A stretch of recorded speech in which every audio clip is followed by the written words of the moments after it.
जी। अच्छा जी, हम यहाँ थे कि हमने डी ब्रॉगले हाइपोथेसिस को डिस्कस करना था।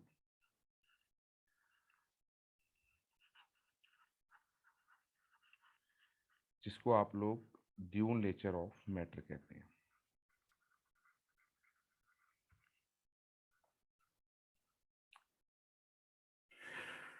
What was de Broglie hypothesis?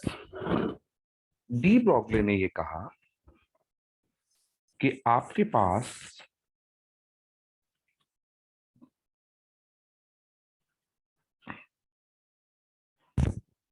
आवाज आ रही है आप लोगों को?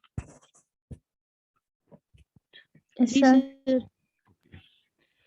डी ब्रॉगले हाइपोथेसिस क्या था? डी ब्रॉगले के मुताबिक सबसे पहले आप मैटर की नेचर समझिए, मैस की। मैस क्या चीज है? ये एक दीवार है, जस्ट अंडरस्टैंड करें। ये एक दीवार है,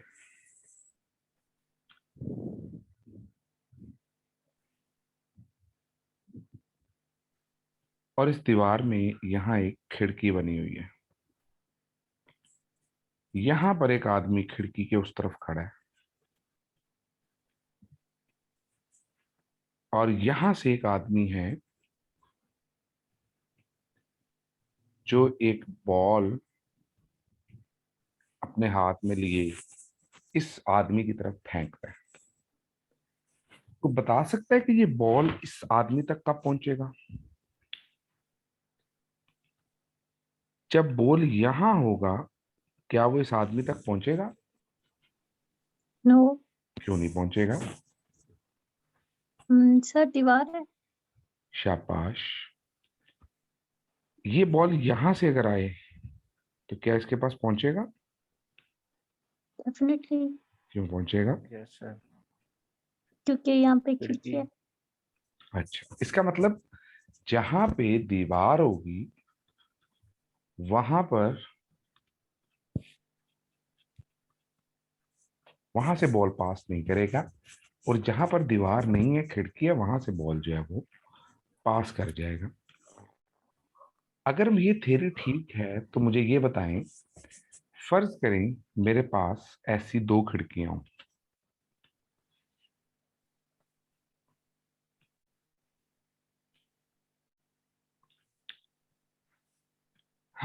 एक ये है,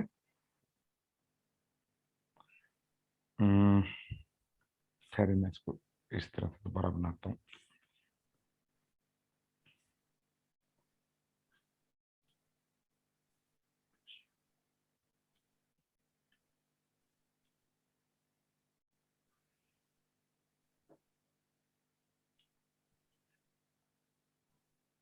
क्यों?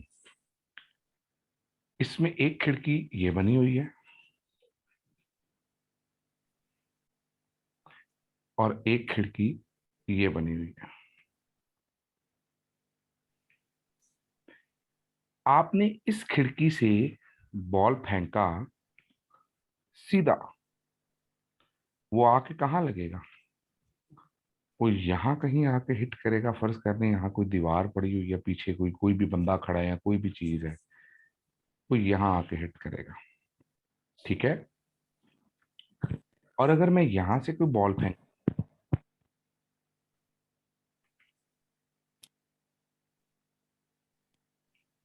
तो ये बॉल कहाँ आके हिट करेगा? नीचे। ये इसके यहाँ। बिल्कुल फ्रंट। अब ये बताएं, क्या इस बॉल का जो यहां हिट हो रहा है और इस बॉल का जो यहां हिट हो रहा है, इनका आपस में कोई ताल्लुक है? No sir. क्यों ताल्लुक नहीं है? डिफरेंट बॉल्स हैं। डिफरेंट बॉल्स हैं, डिफरेंट। क्या? जी जी, जो आपके जहन में आता है आप बता सकते हैं। जस्ट एक डायरेक्शन से आ रही है। There is no relation between these balls. अच्छा, बॉल मैं इधर मारूं, तवज्जो जरा देनी है। बॉल यहां मारो तो क्या यहाँ पर कोई इफेक्ट आना चाहिए उसका? पोजीशन 1 पे बॉल मारूं तो क्या पोजीशन 2 पे कोई फर्क आना चाहिए? No sir. शाबाश। ये है आपके पास पार्टिकल नेचर।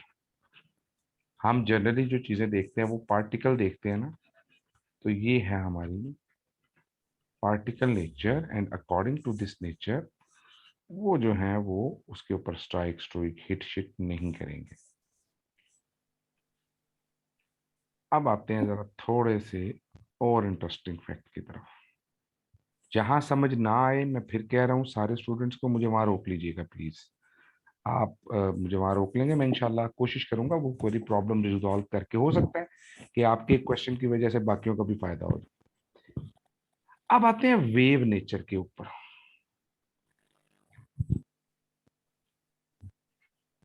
वेव नेचर क्या चीज है? सपोज करें मेरे पास एक टैंक है वाटर का।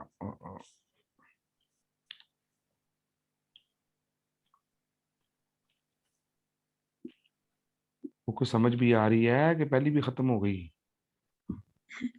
सर जी आ सर, रही आ है। रही है। आ रही है सर, आ रही आ रही है। आनी हो जाता हूँ। मैं कहता हूँ यार ऐसे सुमन बुकमन हुए पड़े हैं सारे दोस्त बहन भाई, मैं पता नहीं, बाद में कहते हो सर पता नहीं क्या आपने पढ़ा दिया है, वो तो आज तक हमने कभी पढ़ा ही नहीं है, जो आप पढ़ाई जा रहे हैं पढ़ाई जा रहे हैं।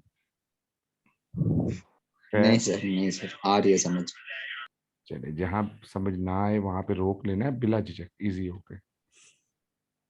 टीचर से ज्यादा मुझे आप बड़ा भाई समझे तो वो ज्यादा बेटर रहेगा। इसलिए बिल्कुल इजी होके फील फ्री करें, सर ये नहीं समझ आ रहा और डाल दो सर जी नहीं पल्ले पै रहे हैं, ताकि आप लोगों को कम से कम कुछ कुछ फीलिंग तो डेवलप हो ना एक चीज की कि हो क्या रहा है। जिसको फील नहीं ना कर सकते आप, समझ लें कि वो बेकार है। फर्ज करें कि एक पानी का टैंक है, आपने रिपल टैंक के बारे में सुना होगा जिसमें वेव जनरेट होती हैं। यस सर, सुना। अच्छा, ये आपके पास समझ लें इधर पानी भरा हुआ है और ये एक सुराख है, यहां से पानी कुछ इस फॉर्म में निकलेगा ऐसे। यस। जी, जब पानी निकलेगा वेव की शक्ल में तो यूं ही निकलेगा ना। और जब इस कॉर्नर से यानी सेकंड पॉइंट से जब पानी बाहर निकलेगा तो वो कुछ इस तरह से निकलेगा।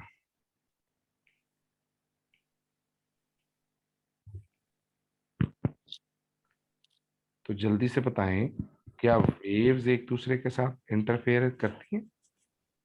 यस सर, करती हैं। इसको हम फिनोमेना ऑफ इंटरफेरेंस कहते हैं। Yes sir. मुझे लग रहा है आप फिजिक्स पढ़ाती रही हैं, या पढ़ती अच्छी हैं या पढ़ाती हैं।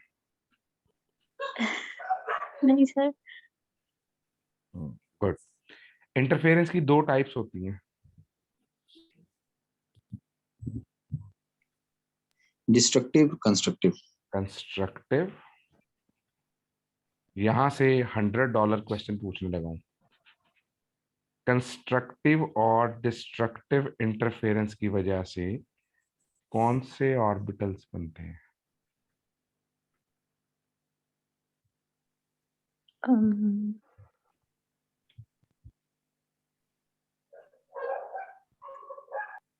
शाबाश। कंस्ट्रक्टिव इंटरफेरेंस से कौन से ऑर्बिटल बनते हैं? S orbital.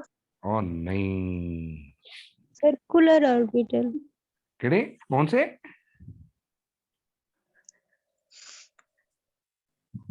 कंस्ट्रक्टिव से बनते हैं बॉन्डिंग मॉलिक्यूलर ऑर्बिटल्स और डिस्ट्रक्टिव में बनते हैं sir anti anti bonding. Bonding molecular orbital. Sir वो हमने आपने ना वो है, हम एसपीडी वाला कॉन्सेप्ट सर, ठीक हो नहीं गया, नहीं ठीक हो नहीं, गया।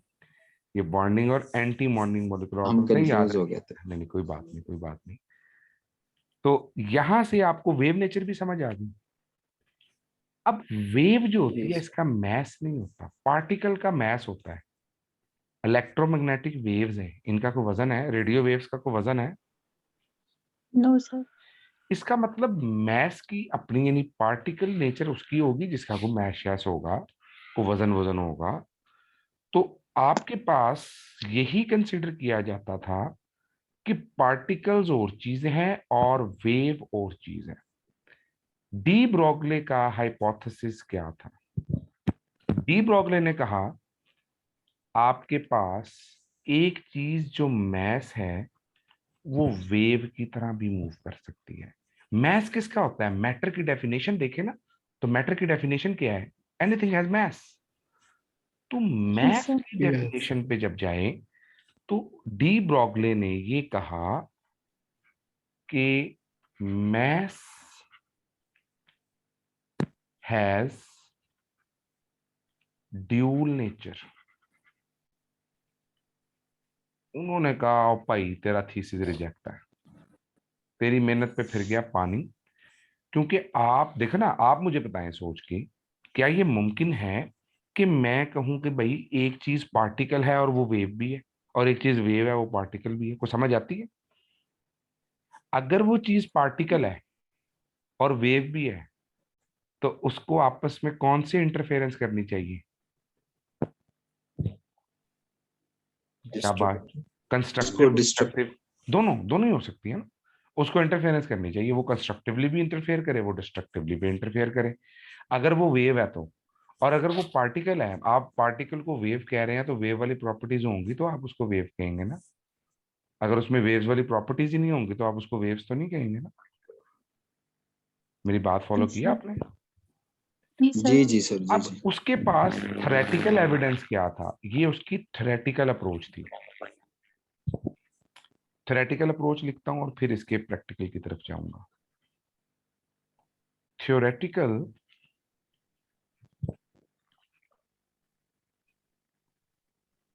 अप्रोच क्या थी?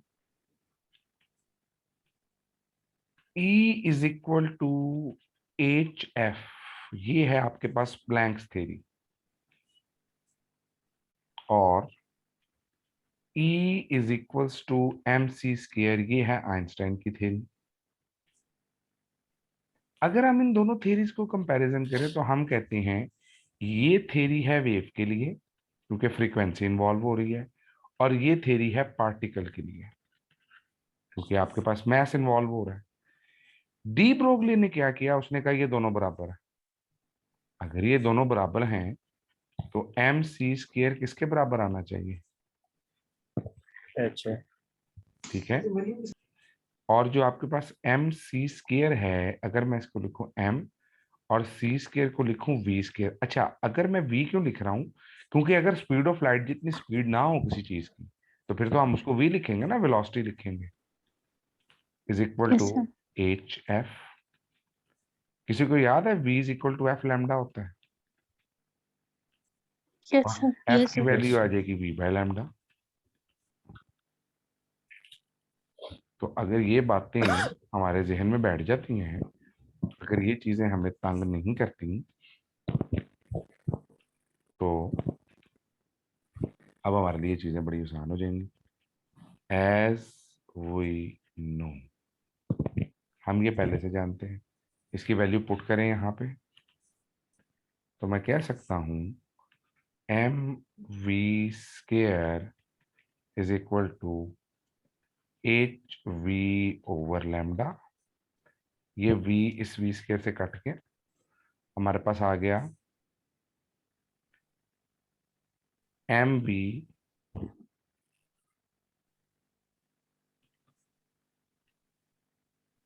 Is equal to H over lambda. यहां से इसने जो इक्वेशन ड्राइव की वो क्या थी? जो इसने इक्वेशन यहां से ड्राइव की वो थी lambda is equals to H divided by M we.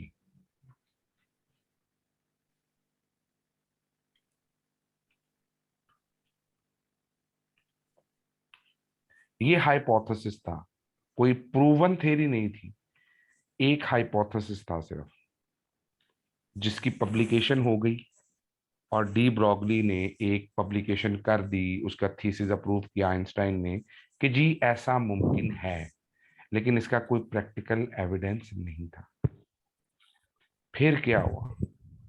फिर हुआ वो जो नहीं होना चाहिए था उनके साथ, और किसके साथ होना चाहिए था? डी ब्रॉगली के साथ।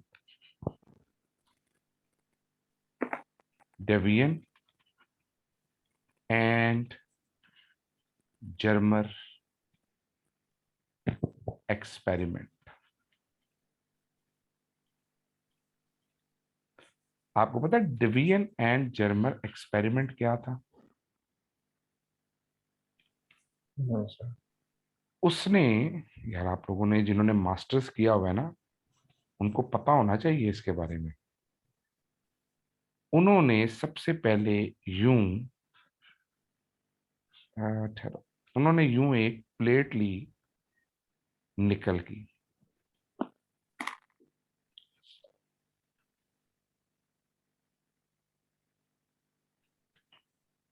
और इसके अंदर जब निकल की प्लेट होगी तो डेफिनेटली इसके अंदर निकल के एटम मौजूद होंगे। ठीक हो गया?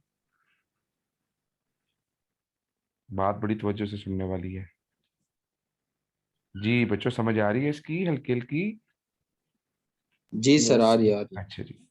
डेवियन और इसने क्या किया, डेवियन और जर्मर ने एक निकल प्लेट ली, ये आपके पास निकल प्लेट है, और उसने इसके इलेक्ट्रॉन्स के ऊपर हाई बीम इलेक्ट्रॉन्स फॉल करवाए इस सोर्स से,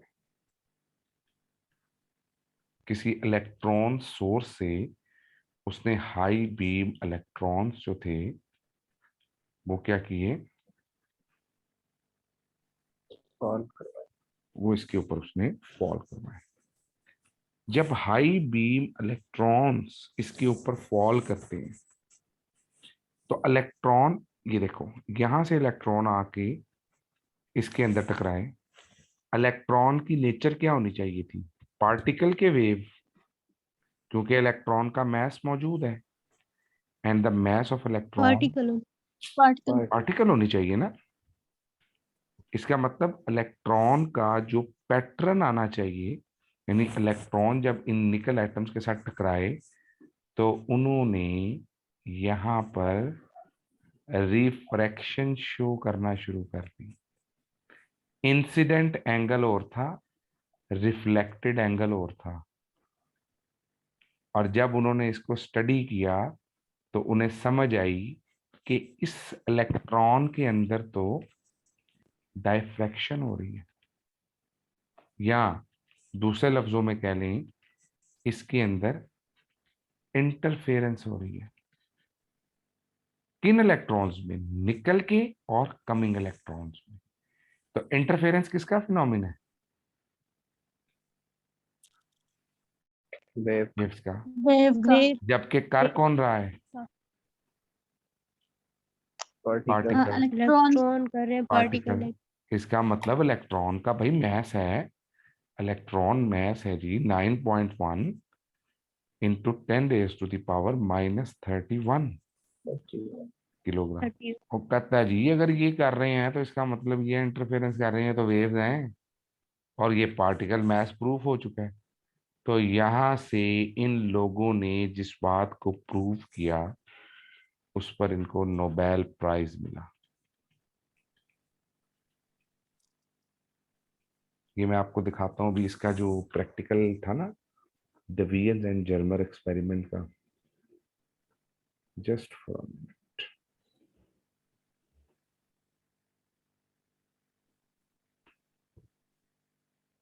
division and Germer experiment diagram.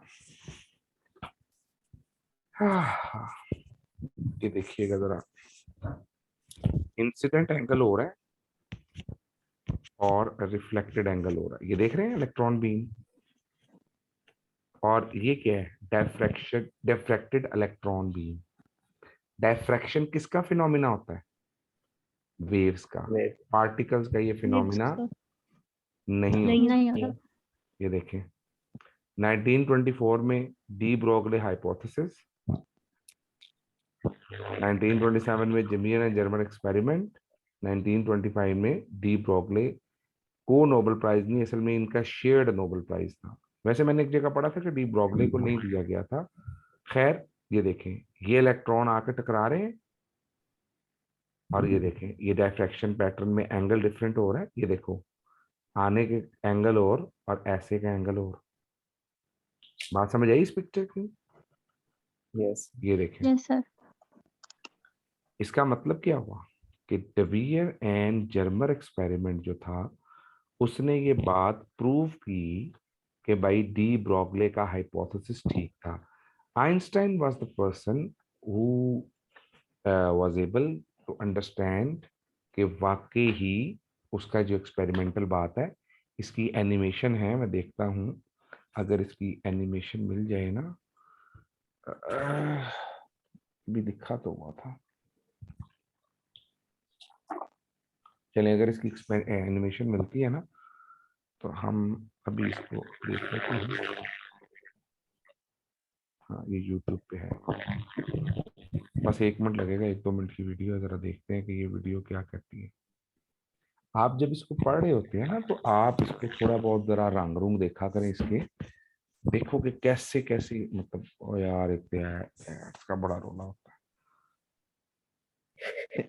Indian authors को सुने ले जी। ये 2 भाई थे जिन्होंने एक्सपेरिमेंट किया था, बहुत ही खराब लग रहे हैं। ये वो भाई था खराब मूंछों वाला जिसका थीसिस था। डी ब्रॉग पार्टिकल नेचर और वेव नेचर। तो डी ब्रोगले साहब ने मामा को, वो हम भी पढ़ते थे ना, मैं और मेरा दोस्त, हम कहते थे भाईजान कटिंग तो सही करवा लो। यार ये पुराने वक्तों में ऐसे ही होता था, साइंटिस्ट लोग हैं हम, बस मजाक लें जी।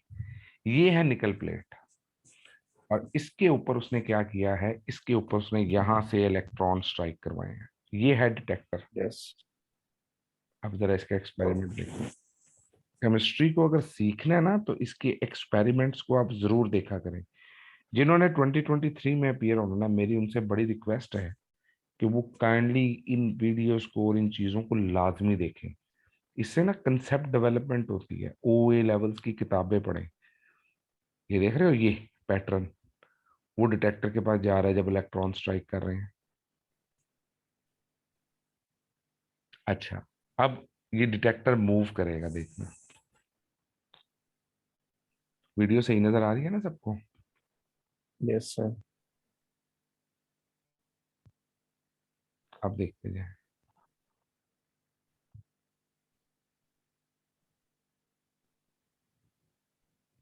रुक गई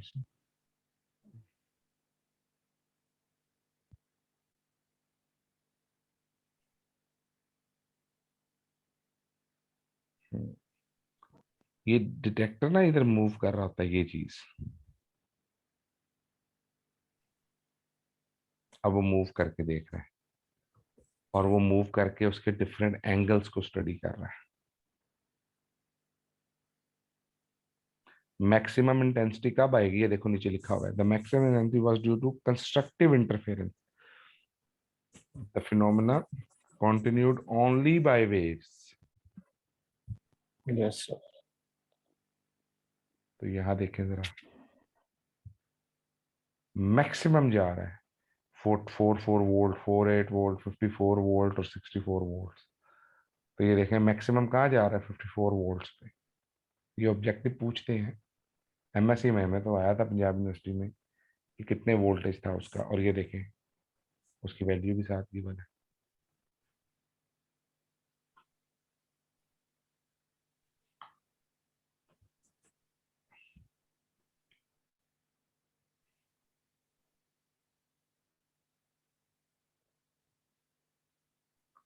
मैं इसका भी आपको ना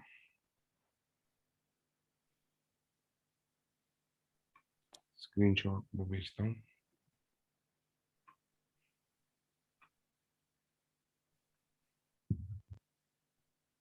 ताकि आप लोगों को ना,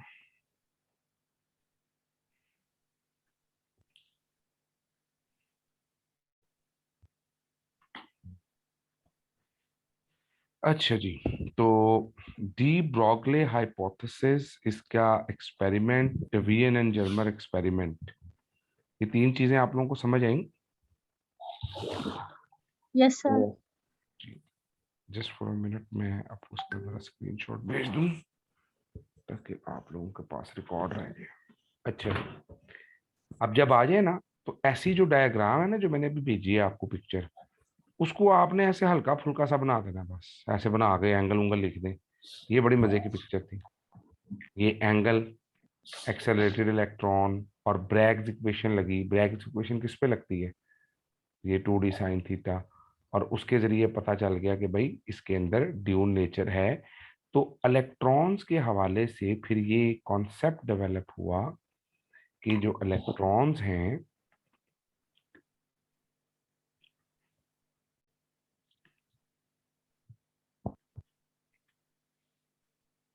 दी movement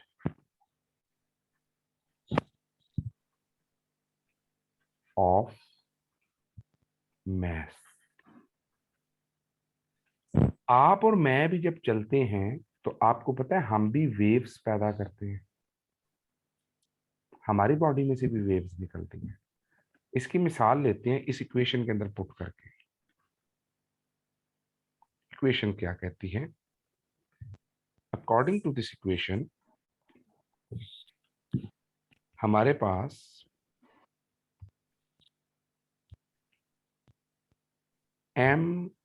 lambda is equal to H/mv।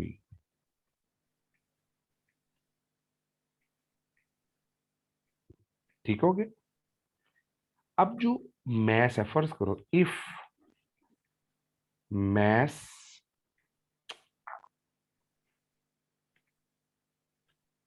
Is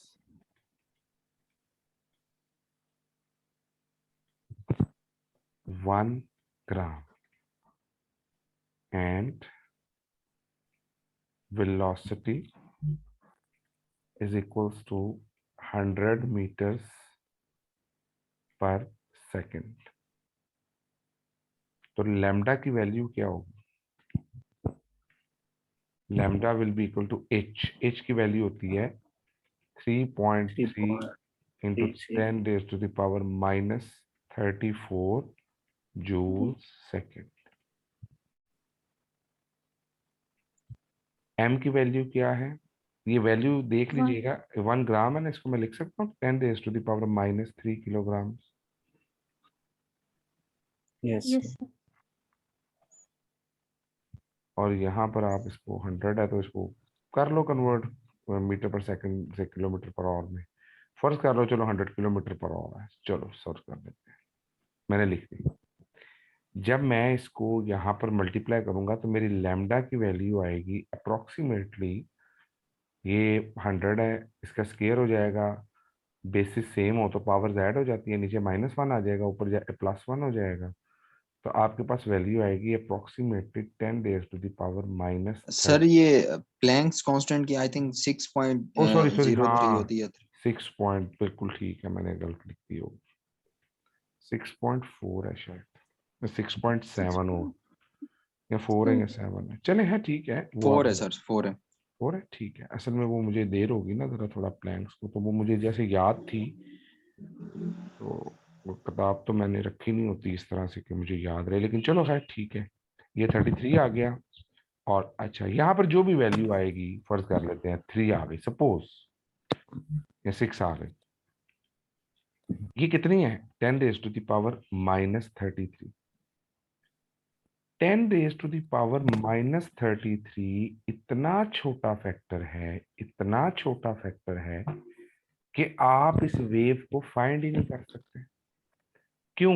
wave को डिटेक्ट करने के लिए कोई चीज तो चाहिए होगी ना हमें, और हमारा जो मोस्ट सेंसिटिव इंस्ट्रूमेंट है, मोस्ट सेंसिटिव इंस्ट्रूमेंट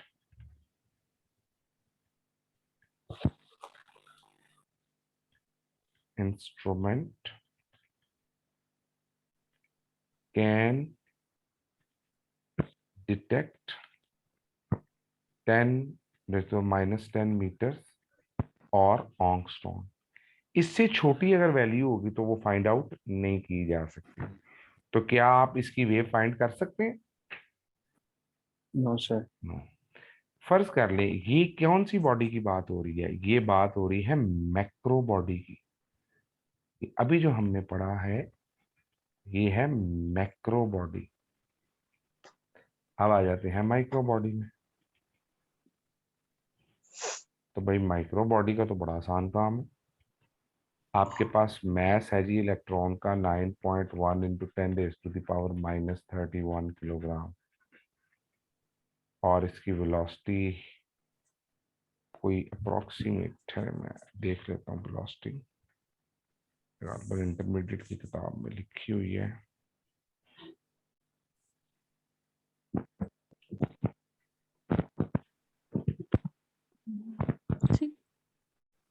थ्री 3.1 हम्म,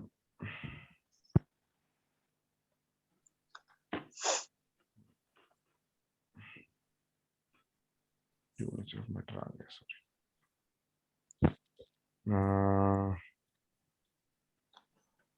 ये था हमारे पास टी बॉल। ठीक है, ये देखें, जब आपके पास वेलोसिटी है 2.18, ये वाली, ठीक है। जी सर।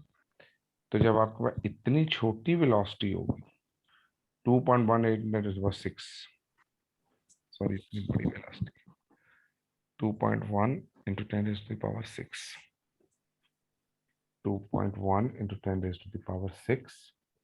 तो जब आप इसको पूरी इक्वेशन में पुट करेंगे ना, इसी तरह से पुट करके देख लें, lambda is equal to 6.4 into 10⁻⁻34 divided by 9.1 into 10⁻⁻31 into 10⁻6। जब इस सारी की कांटी छांटी की जाएगी तो आपके पास जो आंसर आएगा वो आएगा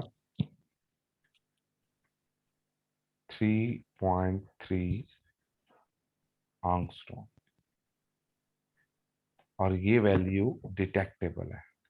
ये वैल्यू डिटेक्टेबल नहीं है। इसका मतलब माइक्रो बॉडीज में जो वेव्स बनती हैं उसको फाइंड आउट किया जा सकता है, मैक्रो बॉडीज में जो वेव्स बनती हैं उनको फाइंड आउट नहीं किया। नहीं जा किया जा सकता। सकता। अच्छा, यहां से कुछ बड़ी इंटरेस्टिंग फैक्टर्स जो आपने जहन में रखने हैं। अल्लाह अकबर।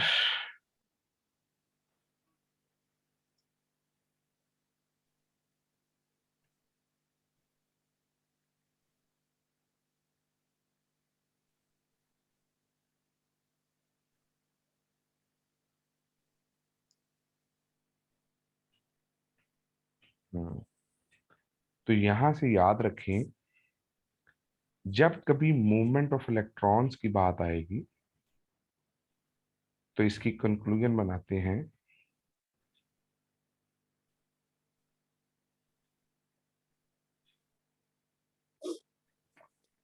इलेक्ट्रॉन्स मूव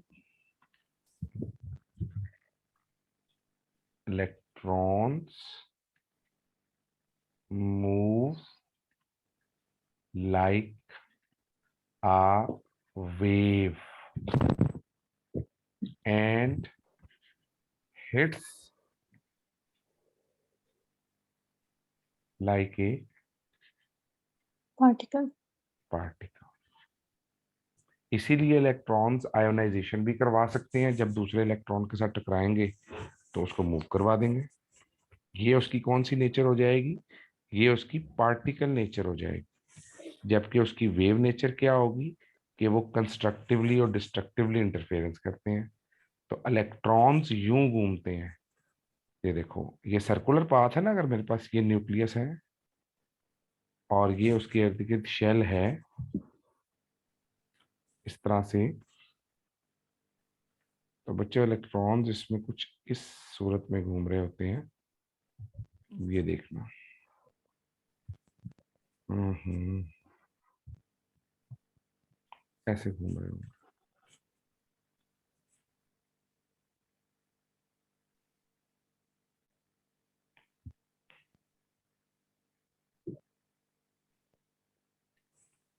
और आपने फिर देखा होगा एटम के इर्द गिर्द वो ऐसे बना देते हैं। अगर इसी को थोड़ा सा एक्सटेंड करें ना, तो याद रखिएगा आपका जो एस शेल होता है ना, आप उसको सोचते हैं स्फेरिकल है। एस शेल इस तरह से आपको नजर आता है, लेकिन एक्चुअल में एस में हो क्या रहा होता है, इलेक्ट्रॉन इस बाउंड्री में ऐसे मूव कर रहे हैं। वो इस तरह, जैसे बोहर ने कहा था, सर्कल में ऐसे नहीं घूम रहे होते, वो इस डायरेक्शन में भी घूम सकते हैं, वो इस डायरेक्शन में भी घूम सकते हैं, वो इस डायरेक्शन में भी घूम सकते हैं, वो इस डायरेक्शन में भी घूम सकते हैं। तो ये मुझे बताएं कि उसकी मूवमेंट किसी भी एंगल पे हो सकती है। ऐसी मूवमेंट को आप क्या कहते हैं? आप पढ़ते हैं इलेक्ट्रॉन क्लाउड का कॉन्सेप्ट। बात समझ आई? यस जी सर। सर। आपने पी ऑर्बिटल्स के बारे में पढ़ा कि यूं पी ऑर्बिटल्स आपके पास डंबल शेप के होते हैं।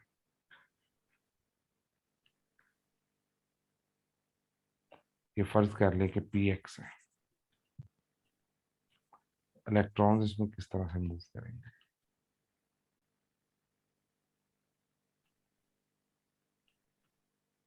तो अब आप देखें इसमें इलेक्ट्रॉन कैसे मूव कर रहा है।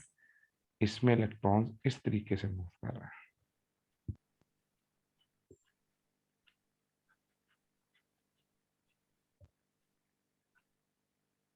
ठीक हो गया? इसी तरह पी वाई में ऐसे मूव करेगा, ये वाई एक्सिस बन गया।